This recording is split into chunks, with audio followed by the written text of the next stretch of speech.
So for our next one, we're going to be ordering these numbers from greatest to least. So whenever we're ordering greatest to least or least to greatest, we want to first observe our numbers and see if there's anything simple that we can look at to help us figure this out. Well, let's see, I see some numbers have negative signs and some don't. So we have some negative and some positive.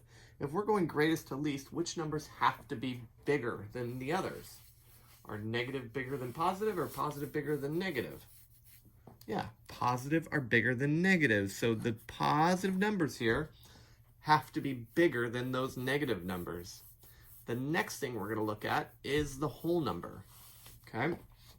So this has a whole number of 5 and this has a whole number of 1. So that should give you enough information to decide which one is greater and which one is less.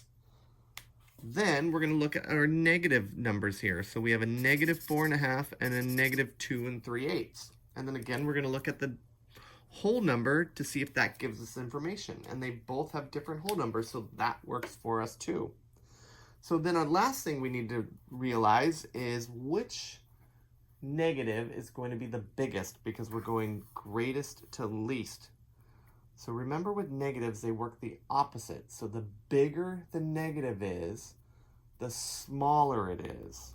The bigger the negative is, the smaller it is. The smaller the negative, the bigger it is. So that should be enough information for you to decide which ones are bigger and which ones are smaller. We actually didn't have to do any math. We just had to think about the negative numbers, and the biggest is the smallest, and the smallest is the biggest. All right?